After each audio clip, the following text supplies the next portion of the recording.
Samantala, ginisa naman na sa Senado ang Department of Transportation dahil sa hindi nare-resolbang kaso ng aksidenteng kinasangkutan ng DLTV bus. Diyan po sa Nasugbu, Batangas na kinamatay ng maraming pasahero. Hanggang ngayon po, sinasabing hindi pa rin nakatatanggap ng bayad pinsala ang mga biktima. Detalye sa live report ni Mean Corvera. Mean. Ali, inusisa nga ng mga senador ang paulit-ulit na aksidente sa mga lansangan, partikular na yung kinasasangkutan ng mga pampublikong bus. Ano raw ba ang ginagawa ng DOTR para masugpo ang ganitong mga insidente at mapapanagot yung mga nasa likod nito, partikular na yung mga kaskaserong mga drivers?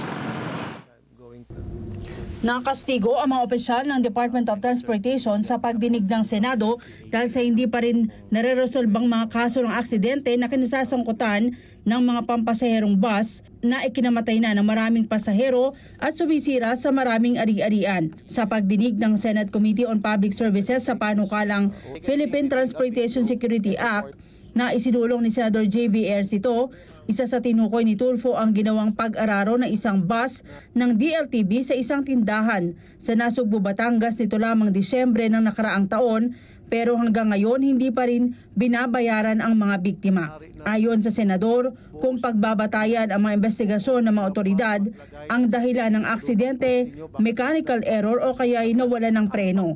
Yan ay dahil wala naman raw ginagawang inspeksyon sa mga pampasaherong bus. Kung hindi ako nag-inspect, papayagan sana bumiyahe yun.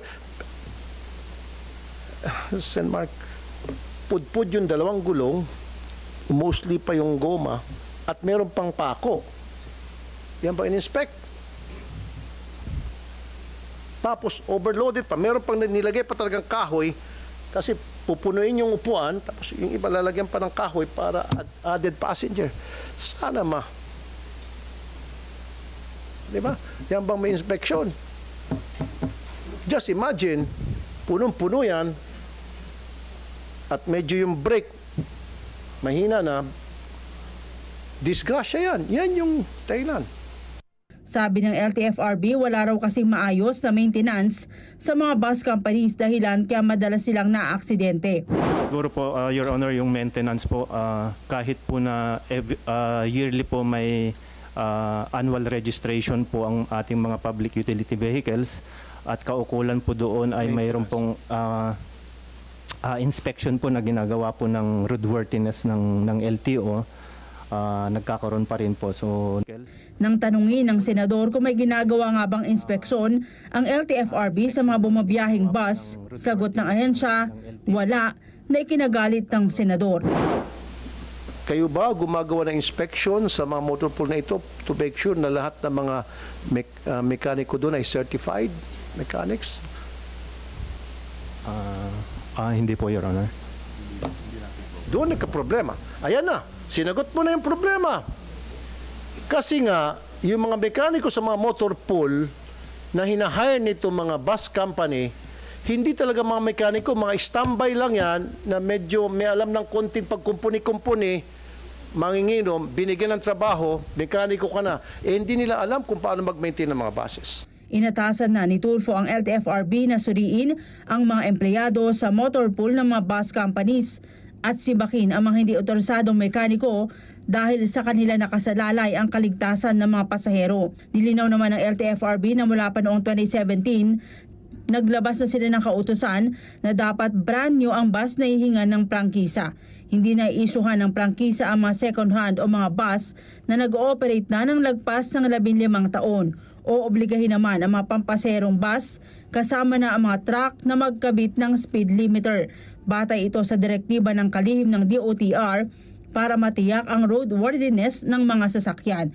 Noong nakaraang taon pa raw ito utos ni Transportation Secretary Jaime Bautista na ipatupad na ang batas na ginawa noong 2016. Sa ngayon, ongoing ang konsultasyon para rito para makakuha ng bagong pananaw at para maisabay sa teknolohiya ngayon ang magiging gadget at patakaran para sa speed limit. Para hindi po lumagpas at a certain speed. Sa pagkaalam ko po, ang ilalagay po natin ayon sa batas po to is maximum of 90 kilometers po, which we do believe looks a little mas safe po kesa yung mga nakikita nating aksidente na umaabot ng 100. So ito po, and I have to admit sa inyo po, matagal na po itong batas and it was never implemented. Secretary Bautista has told us to implement po as soon as possible. With this, siguro po magkakaroon tayo ng mas magandang assurance na hindi na po magkaka-aksidente yung mga trucks and buses. Suspended. Thank you, ladies and gentlemen. Ali, bukod sa mga opisyal ng DOTR, nasabon din kanina ang mga opisyal ng PNP na dumalo sa hearing. Sabi kasi ng ni Senator Raffy Tulfo, dapat nagde-deploy ng mga pulis, particular na dun sa Road 10, kung saan talamak daw yung nakawan. Tinukoy ng senador yung nag-viral na video kung saan isang sasakyan yung ninakawan dahil lamang sa habang natatraffic. Sabi ng mambabatas, hindi lang yan yung insidente dahil pati may mga truck na may mga dalang gulay o kaya mga produkto ninanakawan, kaya dapat nagde-deploy ng mga tauhan ng PNP doon sa naturang lugar. Ali. Naku, may ang daming dapat na hindi naman ginagawa. Ano tong batas na binabanggit nila na 2016 pa isinabatas at hanggang ngayon ay hindi pa pinatutupad? Na yan ang sanhi kung bakit napakaraming aksidenteng nangyayari sa mga ating pampublikong mga sasakyan. Ali, ayan nga yung batas na magtatakda ng speed limit para doon sa mga pampublikong sasakyan, particular na sa mga bus. Dapat 90 kph lang daw ang takbo para maiwasan yung anumang aksidente. Pero sabi kanina ng DOTR, nagsasagawa pa raw kasi sila ng konsultasyon sa iba't ibang sektor bago yan i-implement. Oo. Ito ang tanong nga meron tayong jeepney modernization program. Naulinigan ko kanina, dapat bago na yung mga bus. Kita mo ang description dun sa marami sa mga bus natin na tumatakbo, rolling coffin, di ba? Dahil marami sa mga yan hindi na roadworthy. Tama ka, Ali, may mga bus na pinapalitan lang ng pangalan o kaya pinipinturahan. Sabi ng senador, yan ay hindi in-inspeksyon ng LTO kaya ng LTFRB, kaya nakakalusot at nakakakuha ulit ng panibagong prangkisa. Hindi ba dumadaan sa motor vehicle inspection itong mga ito bago mairehistro? Taunan. Magtataka ka kung bakit yung kasunod mo nakasunod ka sa bus, talagang ang kapal ng usok na binubuga. So, smoke emission. Yung binabanggit ni Senator Tulfo, kalbo yung mga gulong, kaya yun nawalan ng preno. So, paano nakalulusot yan? Depende daw yan, Ali, kung ang isang opisyal na nag-inspeksyon ay nalagyan. Natapalan yun. Kuha mo, okay, may Anchor Vera, nagulat, live. Maraming salamat sa inyo pong pagsubaybay sa Mata ng Agila Primetime. Para malaman ang matatag, matapang at matapat na mga balita, i-follow lamang at mag-subscribe sa AtNet25 TV.